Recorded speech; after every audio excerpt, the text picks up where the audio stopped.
Do as a salon owner is create fresh content that gets people's attention. One of the best ways to do that is by telling your salon story, and you're not going to want to miss today's episode. Let's do it. Salon owners are some of the most amazing people on planet Earth. The only problem is sometimes their hearts are so big and they give so much of themselves to their staff and guests that it creates unintended consequences. Our goal is to change the industry by elevating the way the rest of the world sees salons, spas, and barbershops and give it the credibility that it truly deserves.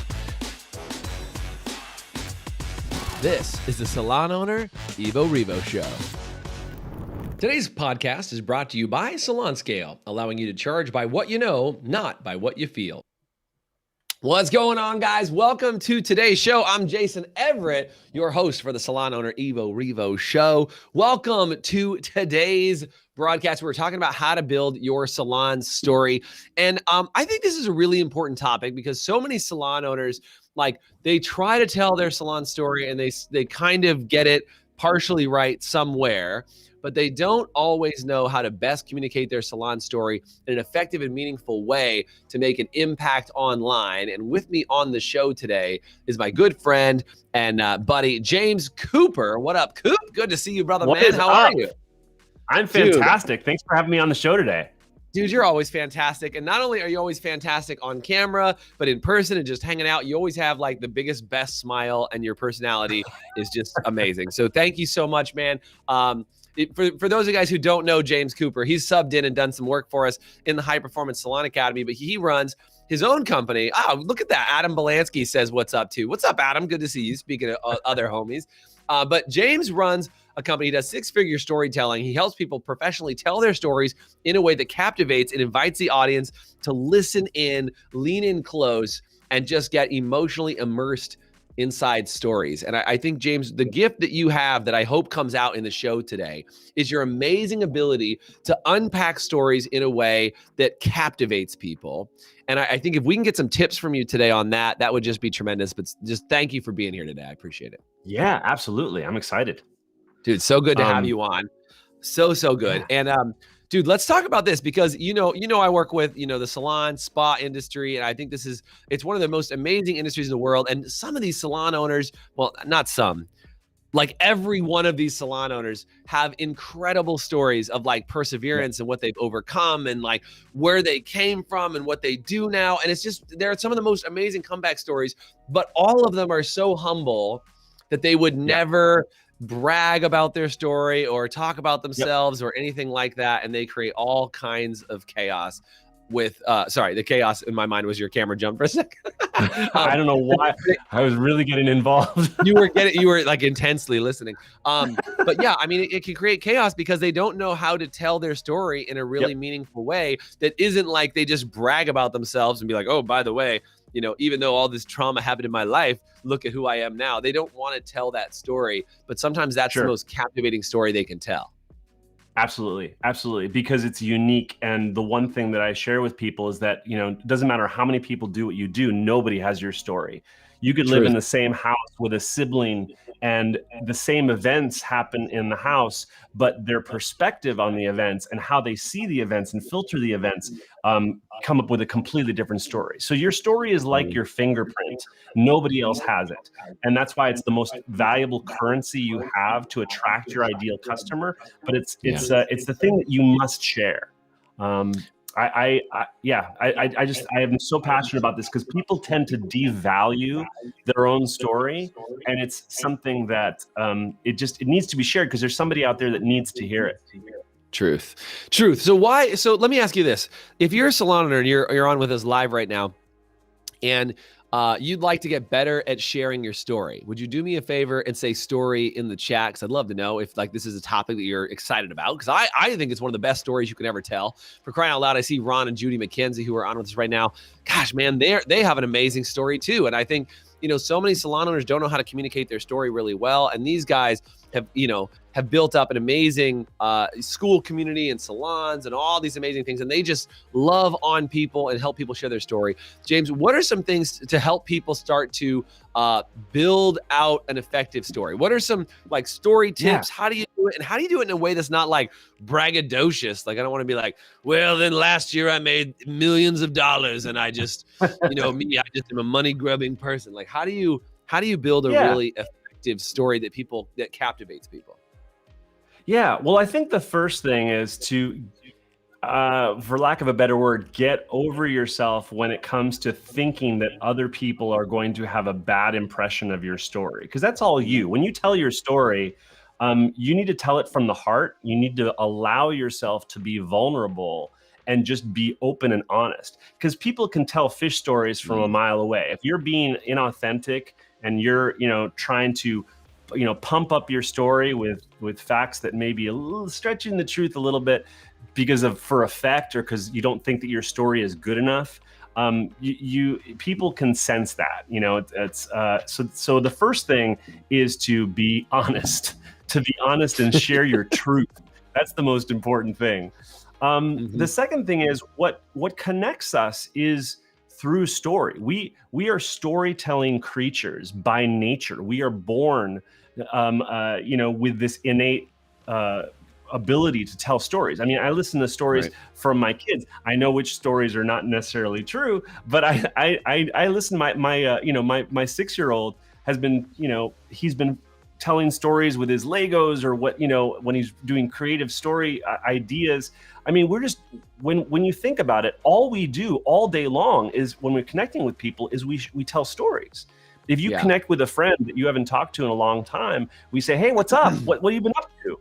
And immediately we go into story. It's like, oh my God, you're not going to believe what happened to me. You're going to tell the story. So we do. But the thing that happens is that when we try to tell our story strategically, when we try to tell a story for our business, with a specific intention or purpose, or we totally forget how we normally talk to human beings. And that's the thing that we have to come back to. And so what my passion has always been finding people's truth and helping them unpack the thing that's going to attract their ideal customer and their client, and to just unleash the natural ability that we all have, that we turn off and we forget, that we lose. I mean, I know you work with people on like camera confidence and all kinds of things too, James, right? Like, because you shoot videos. I mean, you live in Hollywood. If you guys don't know, I didn't really give a good background of James other than just telling you he's an awesome dude. But like, James lives in Hollywood. He lives down in SoCal, down the Hollywood area. And like I know I don't think you live in actual Hollywood. Are you in Hollywood? Just northeast of Hollywood. I used to live in Hollywood. Just a hot minute from Hollywood. But like, we could call James Hollywood in the sense of like, you've probably seen him on some TV commercials. You've seen him in all kinds of stuff. His father was a director, correct? Your father was a director? Yeah, totally. Film director. Totally. I can do my 1 minute version if you want.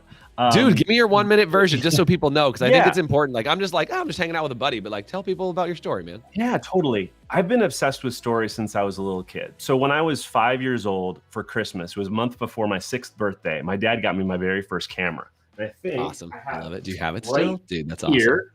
This is my very first camera. Oh, Dad. And my dad taught me how to load it, and he was probably more excited than I was. But he taught me how to use a camera, and he said, just have fun with this. And so I made all these little mini movies with my little Gumby figurines and my G.I. Joes. I made all these little mini movies, but the thing is that I didn't think they were good enough. And so I didn't really share them with my dad. I didn't really share them with anybody. I kind of kept them to myself. But it wasn't until my dad's 80th birthday that I decided I wanted to do something special for my dad. And so what I did is I went all around the country. I went to I lived in Hollywood, but I went to San Francisco, I went to New York, I went to Chicago, and I filmed all these people that had worked with my dad, famous actors, writers, directors. It was my first attempt at a documentary. And so on my dad's 80th birthday, we went upstairs, just the family, and I shared this film with his. He didn't, my dad was a very humble man. He didn't really talk about himself, braggadociously, like you're talking about. And he, and and he didn't really get presents on his birthday. He liked to give Right. presents on his birthday. Sure. So basically, I shared this movie. I said, "Here you go, Dad. Happy birthday," and I handed him the remote. Oh man. I was so nervous. I was like literally shaking. And my dad pressed play and he watched it. And all these people were just sharing what my dad meant to them and how they've grown working with him. And I never really saw my dad very emotional. And my dad turned to me and he just had tears in his eyes and he was just blown away. And he was like, "How did you do this?" And I said, "You know, I did it by watching you." And so that moment was really the moment of confidence for me where I decided that if I could make my dad feel that maybe this filmmaking thing is something I could do. And that really started my journey. So yeah, my dad was a television director and pretty much every day after school, some studio assistant would pick me up from school. A lot of these studio assistants are directors now. It's just so funny. But So cool. They would pick me up from school and I would just sit in my dad's director's chair, which is actually over there. Nice. Sit in my dad's director's chair and watch him direct. And he kind of That's awesome. taught me how to be a storyteller. Dude, so that's my so story. good. Went on more than a minute. It's probably a couple minutes. How but, dare but you spend more than a minute on your story, sir? How dare you? But dude, I mean, I think you are a magical storyteller. I mean, I just think you have this uncanny ability to tell stories. So let's talk about how do we tell stories as a salon owner? First of all, where would we use stories? Like how do stories play out in your mind? Because you've known me for a hot minute. Like when should salon owners be using stories? Where should they be using stories? And how do they effectively communicate using stories? Totally. I mean, I do get my hair cut from time to time. You're familiar with the process? I've been in the chair and I've been with some very chatty people cutting my hair and they share stories and I get to, and I ask questions. I'm always a curious guy. So I always like to know how they started and, you know, why they do this or why they started this or how they got started. Cause that's just my own curiosity. I think that, you know, stories are like the ultimate way to connect with people. And so I think any opportunity to meet somebody and to be curious. I always think that there's this reciprocity when it comes to storytelling, and you ask questions and they share, and then that might prompt a story from you. But it's a way for them to get to know you on a deeper human level. So I think there's always opportunities when you're cutting somebody's hair, when you're meeting somebody new. There's always opportunities to share stories, because stories also don't have to be about you. You can tell stories about other people. You can tell what I call, I have this framework that I use with clients and it's called HERO. And it's a really easy 4-part framework so that you're never telling the same types of stories. So I love it. Tell me about it. Yeah, HERO. H stands for heart. These are the stories that you probably use most often. They don't necessarily have to be about you, but heart stories are connection stories. This is where you share your opinions, share things that, you know, that are in the news, share things that about other people that you have an opinion on. You know, people are always paying for your perspective on things. You know, it's not the information. We can get information from Google and YouTube. Information is free. But when you're selling your services, it's your perspective on that information that people are really connecting with. Because when you share your opinions, people get a sense of what you believe and what you value. And those are the things that connect us and bond us as human beings. So those are heart stories. They can be, you know, you could have a rant on a topic, you know, that's going on in the news or something like that. You can share what you value, like why hard work is so important, or why, you know, work smarter, not harder. Whatever your beliefs or opinions are, you can share things like that. So those are heart. E is for educate. If you're going to train people or you're going to share your knowledge and your wisdom, and it has a step-by-step process, kind of like I'm doing right now, those are education stories. It's like, here's the 4-part framework so that your stories have variety. HERO. So those are education. Those are really easy to do. They don't take a lot of prep because it's basically you're sharing, here's the problem, here's the solution, here's what to do next. It's a pretty simple 3-part process. Right. The problem that I see in the marketplace is that education videos are all people do. That's like the only thing that they do. And that doesn't necessarily move people. Guilty. It stimulates their brain. It doesn't really move people emotionally. Yeah, totally. What's going to move people is connection. So that's E, education. R is results. And I think these are probably for your audience, this is very, very important. Results are testimonials and case studies. They're sharing how you have gotten results for other people and the experience that they've had. And most often result stories are told by that person. It's much more effective for other people to talk about how great you are than for you to say, I'm so awesome, here's what I've done for people, right? So I really helped somebody do this amazing thing. Let me share it all about it with you. Exactly. You can do it. I'm just saying it's more effective. And you don't really need that many. Honestly, people are like, well, how many testimonials do I need? How many? It's like, people are used to 3. You look on the back of a book and there's usually like 3 little blurbs from different people. Totally. It's not 400 people said this book is amazing. Yeah. And then O is where I really dive in specialty. O is origin, which stands for like your origin story. And this is basically sharing your history, sharing the moments in your life that have kind of made you who you are. These are all personal stories.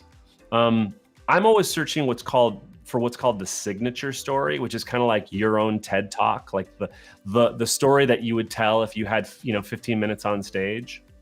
That takes some search, and it's not something that necessarily for everybody is off the top of their head. You can have several moments in your past that were significant. I'm just always searching for your why story. Like, why do you do what you do? What drives you, and how did you get to this moment in time? And that usually shares the ups and downs, how you overcame challenges. What's something in your past that is what we call a significant emotional event, something that really transformed you. And that can take some search, but it's worth the discovery. I always like to look at my past and just journal and think about moments, because I always recommend people have what I call a content journal that they keep either by their bedside or somewhere they can reach it quickly, because you never know when a memory will be triggered. It could be triggered from a billboard you see. It could be triggered from a commercial. And if you don't capture it right then and there, it disappears. You won't capture it again until who knows when, if ever. So that's why it's like, whenever I hear a jingle that sparks a high school memory, I'm like, ooh, and I'm like, I'll capture it, because it's like there's a story there. That's good. That's good. I like that. I love this idea of having a journal. By the way, if you do too, do me a favor and comment journal in the comments, because I think James, I don't know if you know this, I've been working with this a comedian to help be a better storyteller. I've been working with him to tell some, to be funnier. Let's be honest. Because I'd like improv sketch comedy was my jam. I kind of got further away from it, got very into like motivational stuff. And I was like, it's amazing. However, what we've been talking about is finding these opportunities to kind of like catch those little moments. And I love what you said about this content journal is like, what sparks that emotion in you, and why does it spark that emotion? Because that's part of your emotional story that comes out. But just to recap on what you said, I want to be able to recap, and then we're going to have to take a quick break. Actually, let's do this. I'll recap when we come back, because we got to take a quick short break. We'll be back in just under a minute. Let's do that, and we'll be right back. I'll recap. Hey HPSA listeners, let me ask you this. Are you tired of not knowing what your hair color is costing you on every appointment and watching it chew up your profit? Well, with Salon Scale, we take the guesswork out for you. Using a mobile app paired with a Bluetooth scale, Salon Scale will tell you exactly what your color is costing you on every bowl mix down to the gram. As you mix, Salon Scale will also digitally store your formulas and track how much product is being used in real time, so you can manage your inventory, cover your expenses, and generate more profit in your salon. Use promo code HPSA10 to get 10% off an annual subscription. Salon Scale, the new standard for mixing color. All right, welcome back. We're Love it. talking with James Cooper. Dude, so good to have you on. We're talking about this amazing formula you just laid out called the HERO formula for telling stories. You said HERO. That's how you spell hero, in case you were confused. H stands for heart, E stands for educate, R stands for results, and O stands for origin. Heart are your opinions and the things that you care about. Education is all about the connection. Results is all about the testimonials and things you get for other people. An origin story, we're just talking about signature story, those emotional spots in the past that have created who you are today. And you were just mentioning before we took that quick break, all about this idea around keeping a content journal of when emotion hits you, you write it down. So how, James, would we take something like that? Let's take a salon example and say, how do we take a story like that and use it? Because I got my brain's already kicking into high gear here, right? It's like, oh man, that'd be really good to tell a testimonial story while a client is sitting down in the chair and be like, oh, James, you know what? I was just thinking about your hair because I have a client, his name is Fred, who's just like you, who came in and said, blah, blah, blah, blah, blah. And then maybe in talking about, he ended up taking this retail product home and he used it in his hair. And then he solved that problem the exact same way that you need to solve it. And here's what's going on. And like, instead of trying to say, would you like to buy some shampoo when you leave today? That story becomes the sale, or will help the sale happen instead of make the sale feel forced. That was one of my thoughts, but you probably have some other ideas about where you can use these stories. Yeah, well, I think that's a great example. It's like when we're using a story strategically, we have to do two things. We have to connect with the situation that could help this person, right? Mm-hmm. The two elements that you have to have in a story is you have to have conflict and desire. Those are the two things. Mm-hmm. Without conflict and desire, you have no story. Right? I like it. And so I'm taking notes. Yeah, no worries. So when we try to use story strategically, where I see it kind of go south is that you don't have any kind of a story arc. You have to start with some sort of intention. And when I say intention, it's like, okay, I want this person to buy, this color stuff, to make his hair look shinier. Very fancy term, color stuff. Right. Yeah. Yes. Color stuff. You could tell I work with a lot of salon owners. Lots of salon owners, color stuff. Got it. Yes. But I think your example is exactly right. It's like, you have to relate to how can I help this person achieve a certain result? What is the transformation that I want to see for them? Right. It has to come from a place of caring rather than, hey, if you buy this, you'll get this result.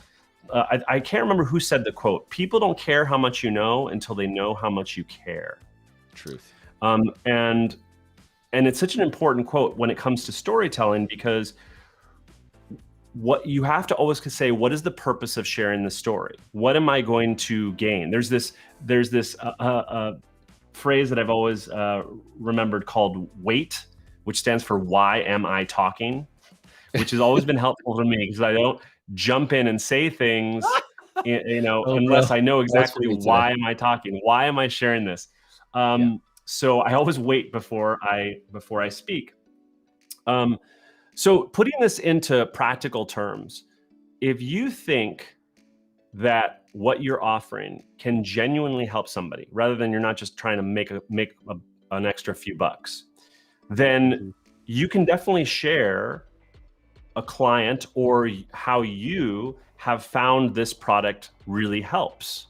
Right. And when you look at it in the frame of storytelling, the conflict, what is the conflict? The conflict is their hair is too dry, or the color is fading and they want it to last longer. It feels, whatever it is, it's the villain.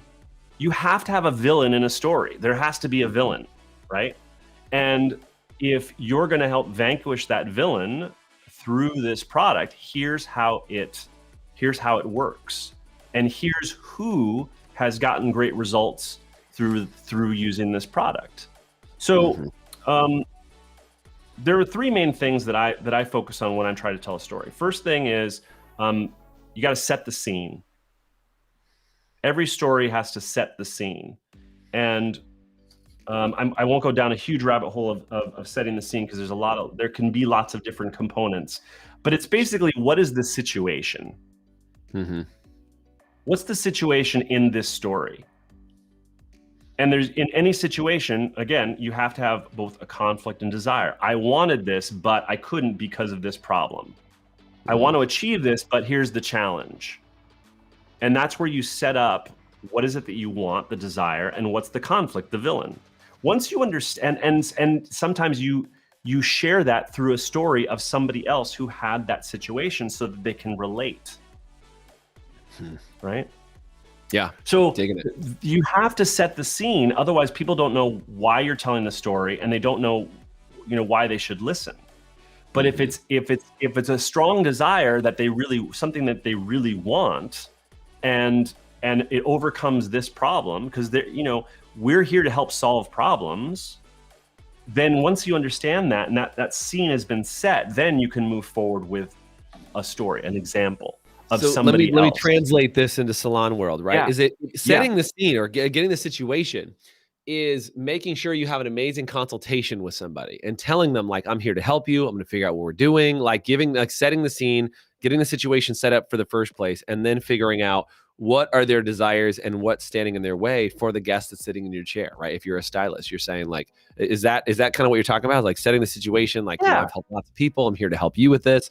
So talk to me about what it is that you want, and tell me about what it is that you don't, what do you like about your hair? What don't you like about your hair? Tell me what's going on. They're like, it feels like, straw, or like it feels this way, or whatever. And then you're like, okay, I totally get it. So how does that then transition? Because that's kind of learning, like, I see two things going on. One is telling your story as a stylist of, like, here's what I can do to help you and figure out what's going on.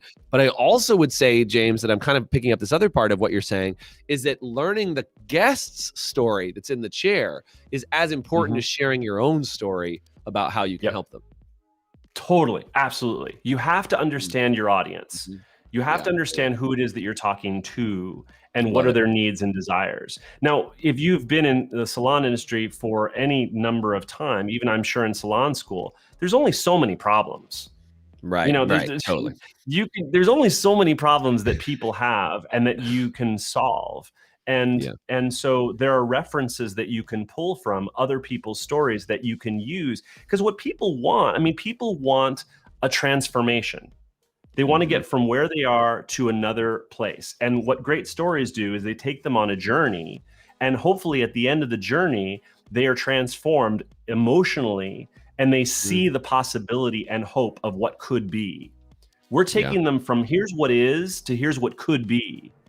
And so, when you do that process with your potential client or customer, it's important to understand, what do they want? I mean, that's just like coaching 101, right? It's like, it always comes back to, what do you want? And then you can then help them get there. And storytelling is a great way to, rather than telling them what they need to do, it's sharing a reference that they can relate to, so that they know that journey is possible. Because if you can share a story about other people, then they go, oh, wow, okay. I mean, it's the most basic form of infomercial. It's like, don't you hate when this happens? Wouldn't it be great if this could happen? I mean, those infomercials are so cheesy, but they're using the same basic principle of conflict and desire. Yep, I love it. And by the way, James, this has been super helpful. I mean, I only wish I had like 4 more hours of show with you, which is why I call you any chance I can to just figure it out. But James, if people want to learn more about telling stories, how can people go find you and just hear more about storytelling? Because I think you guys, I hope you guys catch, you could use this behind the chair. You could use this when telling the story of your salon. You could use this as far as like on social media. Like, storytelling is one of the biggest communications tools you have. And when you learn it, it's amazing. James, how do they track you down and get more information? Yeah, totally. So you can always follow me on Instagram, James Cooper Films. You can follow me there. I go live there every Monday through Friday, actually, right around now, 9 o'clock.